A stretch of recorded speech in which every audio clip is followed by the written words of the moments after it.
welcome. My name is Angelina, and you're watching my end of month February K-pop review, where we basically take a look at some of the comebacks and debuts for the month of February.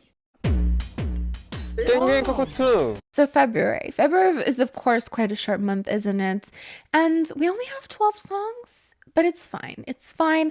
I'm not feeling it. I feel devastated inside. I feel this impending sense of doom. And is that trauma dumping? I'm sorry. But the first things first, we're going to revamp the tier list. I'm sick of it. It's been like, what, 2-3 years that it's been like this? Let's do some changes. Okay, so here's the old tier list. So first up, we have Big Booty Bop. These are songs that, immediately I fall in love with them, all that jazz. Then we have Cup of Milk. I'm thinking of making Cup of Milk lower because Cup of Milk are really songs that they don't last long, right? They have a short shelf life. So I'm thinking we're going to have this as like the anti-grower tier. The grower tier are for songs that I didn't like at first and they grew on me, so they could go under Big Booty Bop. So I have Big Booty Bop and then grower, and then Cup of Milk is like the antithesis, or maybe it's Forgettable. Maybe Cup of Milk and Forgettable are kind of the same, but we are going to delete second gen vibes. You were amazing to us, second gen vibes, while you were here, but you don't make any sense anymore. So then we're left with Cup of Milk and Forgettable. Maybe we delete Forgettable too. This feels so wrong. This is not helping me feel better. What do I do? Do I just go back to normal? I want a sense of normalcy back. So Big Booty Bop. Then we have songs that grew on me. Maybe Cup of Milk can be the skip tier. It is February. There wasn't that many songs to review, to be honest. So, it's not a big deal if you don't like the tier list this month. I can change it next month. Skip is going to be for songs that, I'm just not interested in. I would rather just skip them. It's not technically neutral because I don't really like them, but I don't hate them, YG's Dungeon. I really do want to keep YG's Dungeon because I feel like there's potential to the song, but I would change something about the song, and then Not My Cup of Tea. The song is bad. It's bad. Or not K-pop hell. Let's do K-pop hell. What do we think of this? Is this better? Is this worse? Did I just ruin everything? Let me know.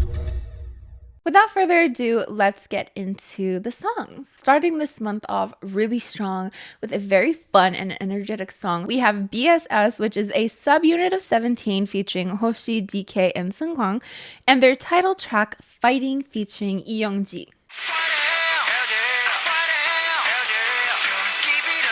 So this marks the return as BSS with their single album, Second Wind, and the song is described as an up-tempo song with an exciting funk rhythm, and it's supposed to honestly portray the thirst felt by those living in the modern era, which does seem quite accurate with the lyrics, basically talking about the difficulties of wanting to sleep in, comparing yourself with your friends who seem cooler than you. We're all earphone wearing zombies. Everybody needs to boost up. Pumpkin, come on, let's get it. We're your Busoksun. Busoksun, of course, is their last names put together. So Buseungkwan, Sok. So in my opinion, the song was made as encouragement for fans, but I don't know. I took it way too seriously at first because I heard the teasers and I was like, oh, not this. Not this type of sound. I hate this type of sound. But then really, as I was watching the music video and everything, I felt their energy. I felt their happiness. And it really kind of turned me around to the song. It's not supposed to be taken super seriously, though I admittedly don't really love the funky sound. Also, I kept thinking they were singing fire. Fire, fire. I've seen every single dance challenge of this, and it's grown on me, shall we say. Maybe this will go into the grower tier. But the song is literally called Fighting, Angelina. But yeah, I appreciate the fact that the song doesn't take itself seriously. It does kind of work as this encouragement for fans, and I appreciate that during these times of need. If the goal was to make someone feel less lonely and more supported, I think they did their job. Not just through the song itself, but through the promotions as well. They've been so funny because, they're pretending like they're a new group, right? So they're calling all these other groups their seniors. And I'll try to find this funny meme about Blackpink if I can. You'll see it if I can find it. But anyways, so what I skip the song. I don't know. Actually, at first, I definitely would have put it into the skip category, to be honest with you, because it's just not the sound. It's not typically the sound that I'm drawn to, but I've heard it so much, and it's kind of grown on me. I wouldn't skip. I think it would kind of go into the grower, to be honest. So we're gonna put it into the grower tier. I had NCT Dream's Best Friend Ever written on my calendar. I thought it was an official comeback, not just a Japanese release. So I was prepared. And then I woke up that morning and it said Japan debut single. I was like, are you kidding me? I mean, it's nothing against Japanese releases, but I think collectively as K-pop stans, we don't, gather or pay as much attention usually to Japanese releases. It's the way of the world. I don't make the rules. But yes, this is their Japan debut single, Best Friend Ever. And it's not what I was expecting. I mean, obviously I was expecting a Korean comeback, and I thought, okay, we're going to have to compare this to Hot Sauce and Beatbox, and I'm so excited. And, I can't really say it was a letdown, but it didn't quite have that oomph that I would have expected if it was an official anyways. At first it sounds quite all right, nothing really to write home about, but then it does hit you with these very magical elements. I just don't know if those magical elements are enough to keep you there. Like it's missing a little something. If they would have maintained those magical elements throughout the song, I think it would have totally been up my alley, but they don't. Let me play a snippet, because this snippet is straight up magical, okay? But they don't follow this up with anything equally as magical, or it doesn't extend the magic. It kind of just dies down. So in that sense, it does feel like a letdown. However, overall, it does lack those typical SM tropes that I do tend to not totally appreciate all the time. That I tend to think sounds like absolutely not my cup of tea. But still, there is something missing. So I would go ahead and put this into YG's Dungeon, actually. I think it could fit perfectly there. It could use a little bit of simmering time, and with a little tweaking. I think that sounds wrong too. With a little bit of more magic, I think it could be totally up my alley. And just some more SM comebacks. I swear, I don't just sit there and hate SM with all of my might. I want to love things. I so desperately crave to love things. I love love, okay? It's not... It's hard being a hater at my core. I promise you, it's not fun. So I don't go into things thinking that I will hate it. But anyways, Key made a comeback with Killer that featured a very strong 80s sound. So let's take a look. This is from his second repackaged album, also named, can you guess? Killer. And this song is described as an up-tempo dance song with a retro sound, with lyrics describing the regret and painful emotions experienced due to being unable to forget the other after a cruel breakup. I actually did a reaction to this music video for my channel members, and I just remember wanting to dance to it constantly. It's quite a danceable song. However, I also remember thinking it was quite outdated. Unfortunately, this whole 80s wave in K-pop, it's died down in my opinion, and it already had its big bang. So it was a little bit surprising to hear its resurgence through this song, though I think that's just Key's style. I remember his other songs sounding quite similar, to be honest. It seems like it's a case of this is the sound that he likes and this is his signature style. Yet, unfortunately, there was already this big wave of it in K-pop, and some of us are already tired of it. Just bad timing is all. Despite my apprehensions of it, again, like I said, I kept wanting to dance to this song.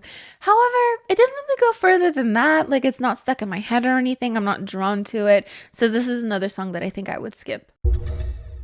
Triple S, a group that I think I previously misunderstood. So let's try to briefly explain their concept as we take a look at their comeback with Rising.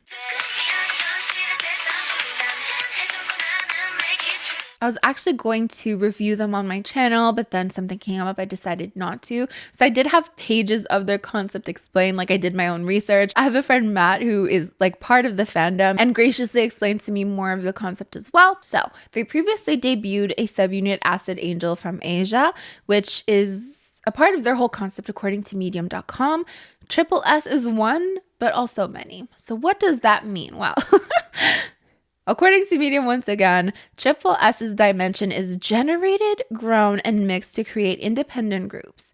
So essentially we have a rotating member concept. So you have different units, different solos based on what fans are voting for. And that's the part that I think a lot of people are confused about, because that's what has to do with NFTs. So the more NFTs you buy in the form of photo cards, the more votes you have and the more you can help aid the direction of the group. Obviously there's a lot more to it, but that's the basics, okay? But on to Rising. So the song the song we're reviewing today features 10 members. And I watched one of their videos where they're talking about the song. So one of the members said that the la la la la part of the song was impactful. And then another member described that the chorus is something that catches you off guard, but has an addictive quality the more you listen to it. And she wasn't wrong. I mean, it does catch you off guard, but I think that was just like a polite way of saying that it's just like noisy.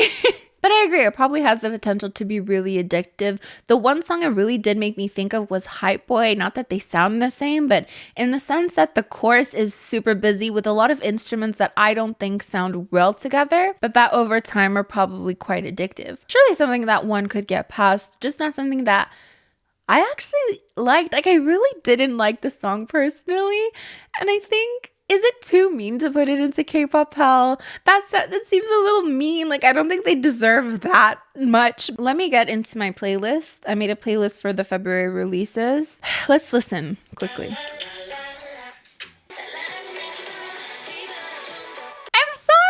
I'm sorry. I don't vibe with this sound. STAYC girls, I'm going down with a copyright claim. I stole that joke from my subscribers. I'm sorry. No, but seriously, you guys are going to be mad with where I'm ranking Teddy Bear.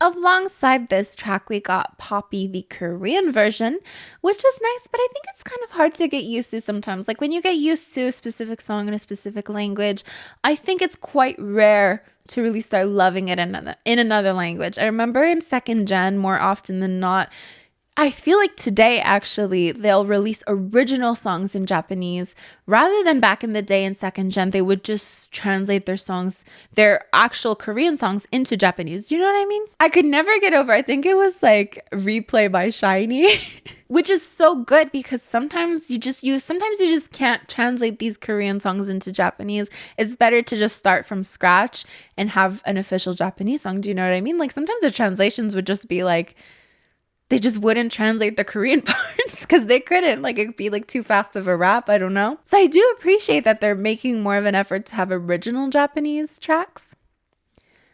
Am I misremembering? Actually, there were a lot of original Japanese tracks back then too. What am I thinking of?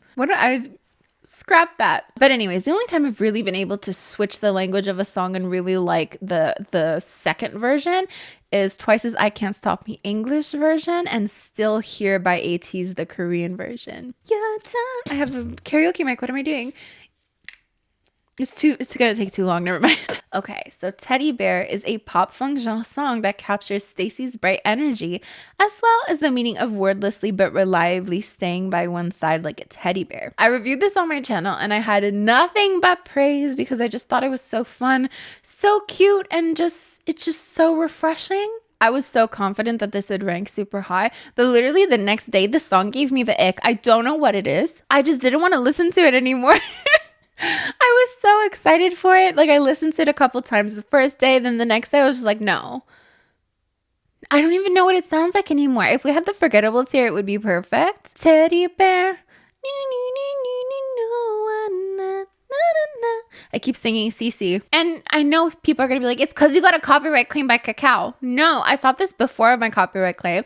And then I got my copyright claim. And then I went into a downward spiral. So I got the ick before the copyright claim. So before anyone brings it up, but still, I don't know what it is. It is a fun song. I maintain it is a fun song. It's just, there's nothing of substance that like keeps you there, if that makes sense. Like, the beat was fun. I enjoyed it. But then, it's just not something that's quite long lasting after a while. Like, it's just, the beat is too simple to constantly be playing in your head. And thusly, I'm going to put it into skip, unfortunately. Alexa and Just B did a collaboration on a track called MBTI.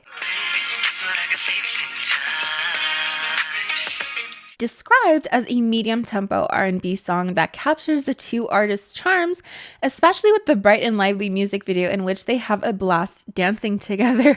And now I don't want to sound like a hater. I support their collab, all that jazz. There's something about it. I don't know if it's the mixing. I don't know if it's the music video. There's something that sounds or looks awkward about it. In fact, let's take a listen. Let's take another listen because I don't actually remember what it sounds like.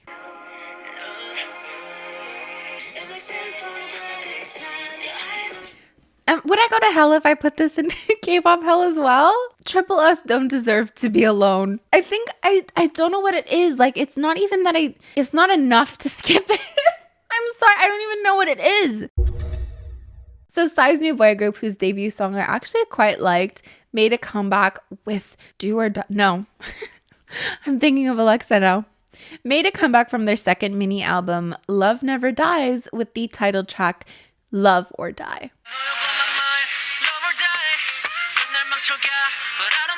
So this is an emo and hip hop style song, which sounded quite up my alley. And it's supposed to capture the feelings of being resigned while still missing one's ex-lover. So it wasn't quite love at first sight, to be honest. Like, I heard it and I'm like, oh, it sounds good. And then I kind of forgot about it for a while. But then I remembered like, oh, didn't I like that song? So I gave it another chance, and then it's been on repeat. So I'm unsure if I should put it into grower or big booty ball. Because like at this point it is big booty. No, I don't know. Let me talk more about it first. The main thing I love about it is like these pop punk elements to the song, which I would say are particularly found within the verses, right? Like the verses make me want to just like vibe like that. But I wish in a sense that they would have kept that vibe throughout the song, because then we do get like the hip hop-esque chorus, which doesn't necessarily take you out of the experience. I think they mesh together quite well, but I almost still expect to like want to pretend to play the guitar into the chorus, but then it doesn't quite have that feeling. But it's not bad at all. I still love the chorus. I was just expecting a little bit less hip hop, even though that's literally what they prepared me for. I think STAYC needs to do so much better though, because this, like, given how much I like the debut song and this song now, like I never hear of TNX absolutely anywhere. And you know, P Nation's having some issues right now. Maybe that's why, but this group deserves better. We have another Japanese release by Kep1er. I feel like they're doing more Japanese releases than Korean releases. Is that an accurate statement to make? But anyways, we have Do You? No, I Do You? So unfortunately, the single sounds like maybe 20 other K-pop songs that I've heard before. Like that pre-chorus sounds exactly like a Twice song. Let me play it.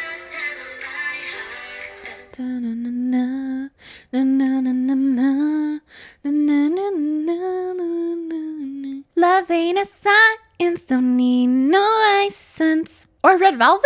Well, no, because Twice's Scientist literally sounds like a Red Velvet song. So we came full circle here, didn't we? I'm just gonna put it in skip, to be honest. Purple Kiss. Purple Kiss has definitely been on my radar. I love Zombie. I love Nerdy. I love Mem. Is that by Purple? Yeah, surely it is. So I was so excited to see Sweet Juice from their 5th mini album, Cabin Fever.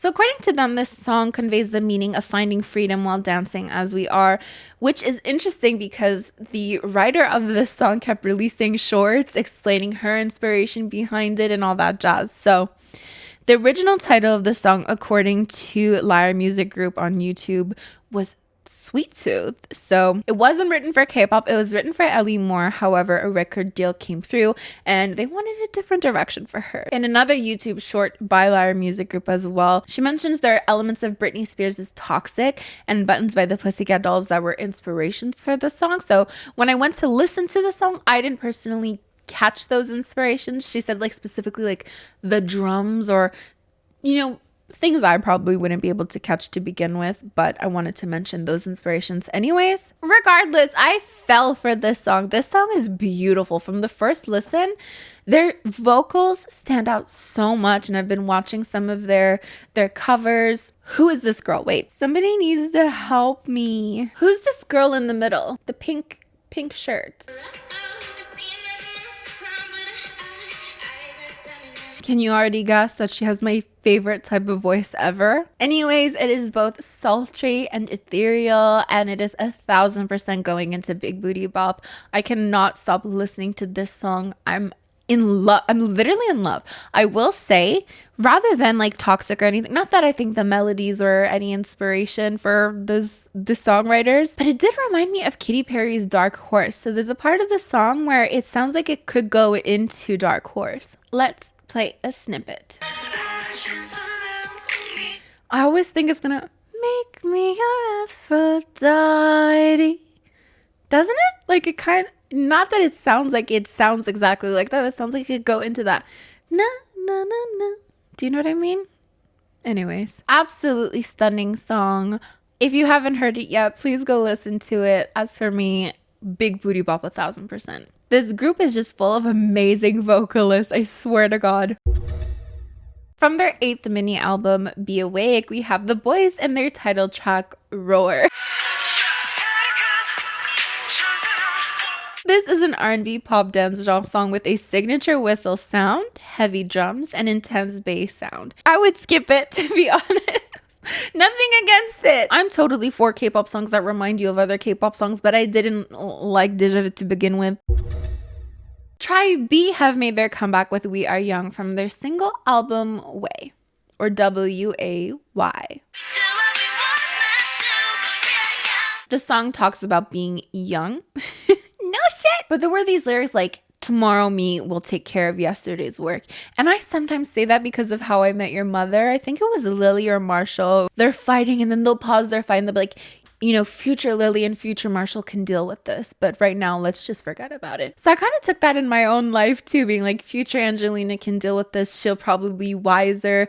And, you know, you just forget about it for now. Don't worry. It feels like a way to give a purpose for procrastination that sounds more mature than it is, right? Because it is essentially procrastination. You're pushing away feelings or important things for future you with this hope that maybe future you would be better equipped to deal with it, which maybe is not always the case, but it feels meaningful. So I did really like that lyric. Otherwise, the sound, to me, again, it just didn't really stand out. And honestly, Tribe debuted with such a unique sound in my opinion, and I feel like they just kind of scrapped it. So skip.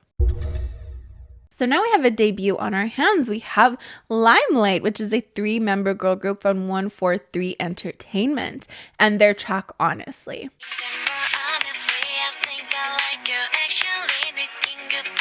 According to crazemag.com, this song features the occasional techno-style percussion with a beat drop after the chorus, with lyrics that give off this feeling of longing. I don't know you, but I really like you. I think it's a song with potential. Would I? I don't think I would listen to it though, to be honest. I think I would skip it. Then lastly, we have 50/50 with Cupid. The beginning vocals do sound quite unique, and I think it stands out in that sense. But it does remind me of the last track that we listened to, you know, feelings of longing and all that jazz. We need to listen to it again. Oh, I'm very tempted to put it like tentatively into the grower tier because it does sound really nice. We might have to just skip it for now because, like, I don't think I would listen to it for now, but I do have hope that it might grow on me, to be honest. There's just something in the chorus that feels like it was mixed a little weird, but otherwise it's nice. Does that not sound like it was taken straight out of the depths of Second Gen? That rap, that literally sounds like Kahi from After School. Like that could have been in like Bang or something. After School Dailies, only for the best. I know that was Becca, but Kahi took over after she left, okay? Anyways, that is basically it for the review portion of this video. Let's get into my monthly playlist. Peach PRC came out with Perfect For You. She had been teasing it. Did I talk about this last month? I don't think so. I think it came out in February, right? February 3rd to be exact. So Perfect For You. I love this song. It features an interpolation. I think it's a sample. I think she said it was an interpolation, but I don't know. Of Paris Hilton's Stars Are Blind and Nothing in This World.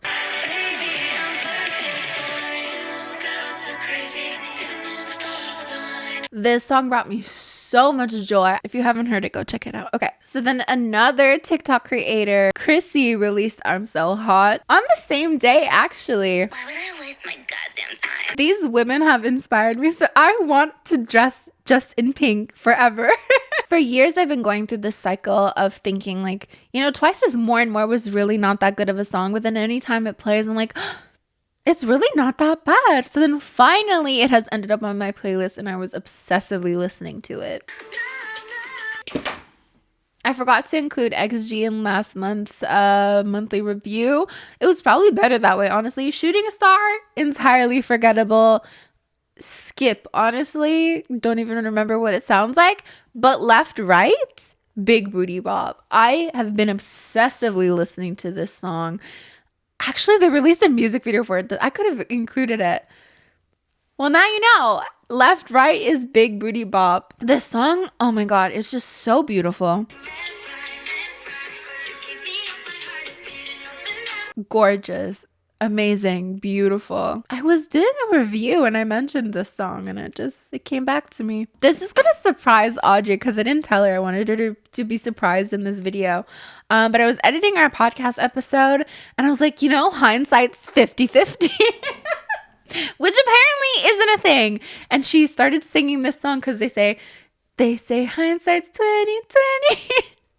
So I was editing the podcast, of course, and then this got stuck in my head because I did like it when it came out. So the Super Bowl, come on, guys. Stay in the middle. What can I say other than New Jeans are absolutely killing it? They don't have a bad song. I haven't listened to all of their songs, to be honest, but they're the definition of grower because I did not like this song. Well, I didn't hate it. I just thought it existed, but now it's my life. I blame TikTok. You absolutely cannot scroll anywhere without hearing Oh My God or Ditto. I don't know what Bad Bunny puts into his songs. And this is not the only song because we have... When I see this album, we can't see it right now. When I see this album cover... and a song pops up from this album. I haven't listened to it all because I like to be surprised. There's so many songs, but I like to be surprised. And I just don't like sitting there listening to a whole album. So inevitably, I'm going to get through the album because it just keeps popping up randomly. But every time I see this picture, this little drawn on heart, I get excited because I'm like, it's not going to be a bad song. It evokes water. There's other songs on this album as well that evoke water, and this one is just, it feels like the ocean at night. I don't know. So thank you so much for joining me. Don't forget to let me know in the comments down below where you would rank these songs. What are your favorite songs that were released this month? What are your worst songs that were released this month? As for me, I'm gonna get going, but don't forget to like, comment, and share this video with friends you don't have. These are the lovely individuals who help support my channel on a monthly basis. It means the world to me. Thank you so much. As for me, I'm gonna get going, so I'll see you guys next time. Bye.